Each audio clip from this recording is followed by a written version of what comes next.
Hello everyone. तो हमारे पास questions है a particle is moving, circular motion का क्वेश्चंस है जो कि आपका इस पे IIT 2005 में आया हुआ क्वेश्चंस है। वो क्वेश्चंस क्या है a particle is moving in a circle of radius R. एक पार्टिकल है जो कि आर रेडियस के सर्कल पे मूव कर रहा है। Let us suppose this is the particle which is moving with velocity, let us suppose this velocity is the v। ये r रेडियस के सर्कल पे मूव कर रहा है ठीक है। Under a action of force, under a action of force, जो action of a force given है F equal to alpha into r square. एक फोर्स है F equal to alpha into r square आपका गिवन है which is directed towards the centre of the circle, जो कि आपका centre of the circle की ओर आपका डायरेक्टेड है, which is directed towards the centre of the circle है। ठीक है, जो कि आपका इस पे जो फोर्स लग रहा है वो किधर आपका डायरेक्टेड है, toward the centre of the circle है। एक पार्टिकल है जो कि सर्कुलर मोशन कर रहा है, ठीक है, रेडियस r पे, उसमें एक फोर्स एक्टेड है जो कि आपका सेंटर की ओर क्या है, डायरेक्टेड है। सेंटर की ओर आपका वो फोर्स लगा हुआ है जो कि हमने क्या एक फिगर बनाया, इसमें एक पार्टिकल है सर्कुलर मोशन कर रहा है, इसमें FC हमने क्या बनाया, एक आपका फोर्स है जो कि सेंटर की ओर क्या है, डायरेक्टेड है, सेंटर की ओर आपका लगा हुआ है। Total mechanical energy, total mechanical energy is the kinetic energy plus potential energy of the particle is. Total mechanical energy हमें निकालनी है, क्या करना है, टोटल मैकेनिकल एनर्जी जो निकालनी है ये क्या होती है आपकी, kinetic energy plus potential energy के बराबर हमारी टोटल मैकेनिकल एनर्जी होती है। Mechanical energy equal to kinetic energy plus potential energy आपकी है इस पे ठीक है। तो यहाँ की हम लोग बात कर रहे हैं, देखो इस पे एक पार्टिकल है, मानते हैं इसका मास क्या है, m है, मास m है, हम लोग u वेलोसिटी से मूव कर रहे हैं और इसमें आपका जो दिया हुआ है वो क्या दिया हुआ है, सर्कुलर मोशन आपको कर रहा है, रेडियस आपकी r है, हमें मैकेनिकल एनर्जी निकालनी है। इस क्वेश्चन में हमें क्या निकालना है, इस पे हमें kinetic energy plus potential energy निकालनी है, जो कि हम लोग जानते हैं काइनेटिक एनर्जी, जैसे m मास का पार्टिकल है तो काइनेटिक एनर्जी क्या होती है, 1/2 mv² होता है। पोटेंशियल एनर्जी निकालना है यदि हमारा फोर्स वेरिएबल है, r का फंक्शन लिखा हुआ है, यदि हमारा क्या है फोर्स वेरिएबल है, तो हम लोग जानते हैं फोर्स वेरिएबल है, यदि हमें पोटेंशियल एनर्जी निकालना है इक्वल टू क्या होता है, माइनस एफ डॉट क्या होगा, dr होगा। ये कब यूज होगा, जब हमारा फोर्स क्या होगा, वेरिएबल होगा। फोर्स किसका फंक्शन है बोलो, हमारा r का फंक्शन है। यदि फोर्स वेरिएबल है, ठीक है, तो हमें पोटेंशियल एनर्जी चाहिए जो कि क्या होगी माइनस आपका एफ डॉट डी आर होगा, क्या होगा माइनस एफ डॉट आपका डी आर होगा, इंटीग्रेशन ऑफ, और ये जो आपका लोअर लिमिट जो होगा वो रेफरेंस पॉइंट पे लोकेशन रखेगा आर की, और ये कहाँ पे होगा, ये आर पॉइंट पे होगा, आर बराबर आर पे। तो यहाँ पे हम लोग देखेंगे, इंटीग्रेट करेंगे, लोअर लिमिट कहाँ, रेफरेंस हम लोग जिस पॉइंट से हम लोग मेजर कर रहे हैं, रेफरेंस बेसिक पॉइंट है, जैसे हम लोग अर्थ की बात कर रहे हैं, एम मास का पार्टिकल है तो इसमें रेफरेंस पॉइंट एम मास का पार्टिकल है, एच हाइट आपका क्या है बोलो, हमारा अर्थ से हम लोग चेक कर रहे हैं, तो जो अर्थ से हमारा होगा वो क्या होगा, रेफरेंस पॉइंट होगा, तो इसमें हाइट कितनी है आपकी, एच है। ऐसी बात नहीं, हम लोग एच हम लोग कहीं पे भी हम लोग मान सकते हैं, रेफरेंस हम लोग क्या मान सकते हैं, जस्ट आपका इस पे हम लोग यहाँ से मेजर कर सकते हैं, जो पार्टिकल जहाँ रखा है उसके ऊपर से भी मेजर कर सकते हैं, अर्थ से आपका कुछ डिस्टेंस ऊपर से भी मेजर कर सकते हैं, लेकिन हमारा जो रेफरेंस पॉइंट हम लोग क्या ले रहे हैं, मान लो अर्थ ले रहे हैं, ठीक है। तो यहाँ पे हम लोग पोटेंशियल एनर्जी हम लोग निकालने की कोशिश कर रहे हैं, ध्यान देना यहाँ पे जो आर होगा, आर क्या है, हमारा डिस्टेंस है जो कि क्या होगा बोलो, हमारा अवे द सिस्टम होगा, क्या होगा, अवे द सेंटर होगा। आर हमेशा क्या होता है, अवे द सेंटर होता है, ठीक है, आर हमेशा क्या होगा बोलो, अवे द सेंटर होगा, ये हमेशा भी याद रखना। एफसी क्या है, हमारा सेंट्रीपिटल फोर्स है, एफसी हमारा क्या है, सेंटीमीटर फोर्स है। तो इस क्वेश्चन में जो में पोटेंशियल एनर्जी निकलेगा फोर्स इनटू क्या, डी आर है, फोर्स वेरिएबल है। जब फोर्स वेरिएबल है तो हम लोग क्या करते हैं बोलो, आर डिस्टेंस पे हम लोग क्या करेंगे, हम लोग आर डिस्टेंस पे हम लोग डी आर लेंगे, क्या करेंगे, आर डिस्टेंस पे हम लोग डी आर लेते हैं, ठीक है, आर डिस्टेंस पे हम लोग डी आर लेंगे। तो ये बताइए जो आर की डायरेक्शन है वही हमारी डी आर की डायरेक्शन होगी, इसका मतलब यहाँ पे डी आर हमारा क्या है, राइट हैंड साइड है, और एफ क्या है, लेफ्ट हैंड साइड है, एफ है, एफ सी लिखो।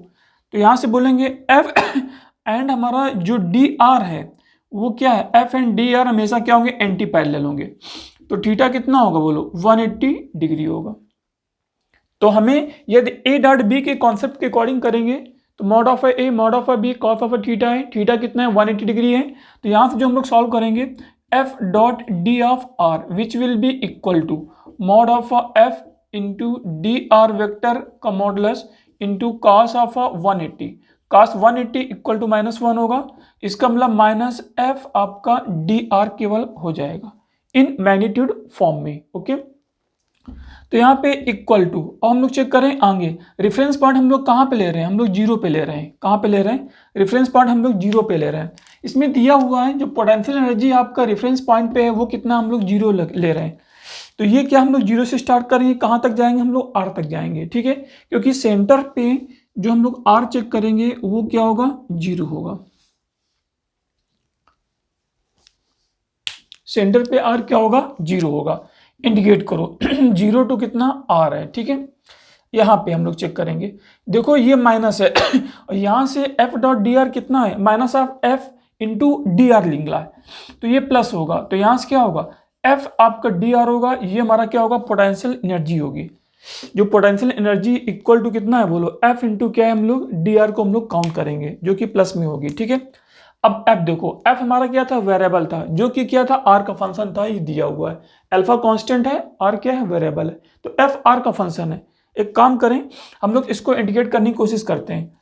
जो पोटेंशियल एनर्जी होगी इक्वल टू, इंडिकेट करेंगे 0 टू आर है, एफ कितना है, अल्फा है, अल्फा को बाहर कर दो, यहाँ पे क्या है, आर स्क्वायर इंटू कितना होगा, डी आर होगा।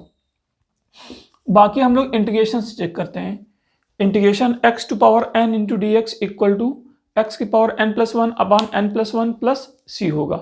Lower limit upper limit put करेंगे, जहाँ पे वेरिएबल होगा उसके सामने पहले अपर लिमिट पुट करेंगे, फिर माइनस क्या होगा, जहाँ पे लोअर लिमिट होगा उसके स्थान पे हम लोग क्या करेंगे, लोअर लिमिट हम लोग पुट कर देंगे। उसके अकॉर्डिंग डायरेक्टली हम लोग कर दें, यहाँ पे क्या होगा, अल्फा आर की पावर 3, क्योंकि n कितना है, 2 है, n क्या है, 2 है। इंटीग्रेशन x की power n into D x equal to x की पावर n+1 अपान n+1 होगा। n कितना है, 2 है, तो r की पावर 3+1 अपान 3+1, सॉरी r की पावर 2+1 अपान 2+1 कितना होगा, r की पावर 3 अपान 3 होगा। इसका मतलब राइट करेंगे, डिवाइड बाई कितना है, 3 है। अब लोअर लिमिट 0 है, अपर लिमिट कितना है, r जब लोअर लिमिट पुट करेंगे तो पूरा 0 होगा, 0 इंटू 0 पावर 3 डिवाइड बाई 3 0 होगा। जब अपर लिमिट पुट करेंगे तो अल्फा इंटू आर की पावर 3 डिवाइड बाई कितना होगा, 3 होगा। तो ये हमारा क्या होगा, पोटेंशियल एनर्जी हमारा निकला। ठीक है, अब देखो पोटेंशियल एनर्जी हमारा नोन हो गया, अब हम लोग निकालते हैं काइनेटिक एनर्जी निकालते हैं। Then kinetic energy equal to कितना होता है, 1/2 mv² आपका होता है, दिया है कितना है, 1/2 mv² होगा, ये तो काइनेटिक एनर्जी होगी। ठीक है, अच्छा अब देखो इस पे काइनेटिक एनर्जी ये होगी, अच्छी बात है। तो यहाँ पे हम लोग निकालते कैसे हैं, इस पे देखो, इस पे यहाँ पे हमारे पास निकला क्या है, काइनेटिक एनर्जी आपका फोर्स दिया हुआ है।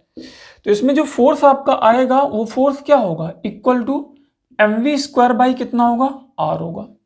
देखो सेंट्रीपिटल फोर्स कितना है, mv² बाई r है। ओके अब देखो इसमें जो फोर्स जो दिया हुआ है वो फोर्स कितना है, अल्फा इंटू क्या है बोलो, r² है, कितना है, अल्फा इंटू r² है। हमें 1/2 mv² चाहिए, इसको कंपेयर करेंगे, r को इधर लाएंगे तो mv² equal to alpha into r की पावर 3 होगा। ये r अरेंज करेगा, r की पावर 3 होगा, तो अल्फा इंटू r की पावर 3 होगा। अब हमें 1/2 भी चाहिए, तो क्या करें हम लोग, 1/2 का यहाँ पे मल्टीप्लाई करते हैं, तो अपान आपका 2 होगा। ठीक है, ये हमारी क्या होगी बोलिए, यही तुम्हारी काइनेटिक एनर्जी होती है, this will be a kinetic energy. Okay, तो हम लोग टोटल एनर्जी जो हम लोग निकालने की कोशिश करते हैं equal to potential energy plus kinetic energy, दोनों को ऐड कर दो। तो अल्फा आर की पावर 3 हमारा कांस्टेंट है, बाहर हो जाएगा, 1/2 और 1/3 है, इक्वल टू कितना हो जाएगा, ये 5/6 इंटू अल्फा इंटू आर की पावर 3 है, कितना 5/6 इंटू अल्फा इंटू आर की पावर 3 है। तो हमारा सेकेंड ऑप्शन हो गया। ये मेंस 2005 का क्वेश्चन था। ठीक है, कितना इजी क्वेश्चन था, लेकिन इसमें फंडा आपका यूज है, पोटेंशियल एनर्जी क्या है बोलो, minus integration F dot D R है। रेफरेंस पॉइंट लिया अप टू आर गया, क्योंकि पोटेंशियल एनर्जी भी क्या होगा बोलो, हमारा आर का वेरिएबल होगा, क्योंकि फोर्स हमारा क्या है, वेरिएबल है, तो पोटेंशियल एनर्जी भी क्या होगी, वेरिएबल होगी। ठीक है, अब हम लोग काइनेटिक एनर्जी निकालेंगे, क्योंकि पोटेंशियल एनर्जी हमने निकाल लिया, काइनेटिक एनर्जी क्या होगी, इक्वल टू 1/2 mv² आपका होगा, क्या होगा 1/2 हम लोग mv² होगा, तो यहाँ पे हम लोग क्या निकालेंगे, दोनों इक्वल कर देंगे, क्योंकि आपका जो F होगा, जो फोर्स होगा वही तो ये दिया है, और ये फोर्स क्या है, टुवर्ड सेंटर है, तो ये क्या है, सेंट्रीपिटल है, क्योंकि एक्सेलरेशन आपका दिया हुआ है। इस पे ये ना कहना कि हम लोग इस पे यहाँ पे नेट फोर्स तो और होगा, दो चीजें, नेट फोर्स और नहीं होगा, उसका रीजन ये है कि ये पॉइंट सर्कुलर मोशन कर रहा है, पहली बात तो आप कहोगे इसमें टेंजेंशियल क्यों नहीं काउंट हुआ। टेंजेंशियल इसलिए काउंट नहीं किया है कि इस क्वेश्चन में ये बोला हुआ है कि ये पहली बात तो सर्कुलर मोशन कर रहा है, अंडर एक्शन ऑफ फोर्स ये कर रहा है, लेकिन डायरेक्टेड है टुवर्ड्स आपका सेंटर, तो इसको हम डायरेक्टली ना दे करके ये सेंट्रीपिटल फोर्स है, इसलिए उसने क्या किया, थोड़ा घुमा के दे दिया, F इक्वल टू ये दे दिया फोर्स, और ये कह रहा है ये फोर्स टुवर्ड सेंटर है, और इसमें ये कंफर्म ये सर्कुलर मोशन कर रहा है, इसका ये ऑटोमेटिकली हमारा क्या हो गया, ये सेंट्रीपिटल फोर्स ही दिया हुआ है, इसने थोड़ा सा चेंज करके लिखा हुआ है। ठीक है, ओके।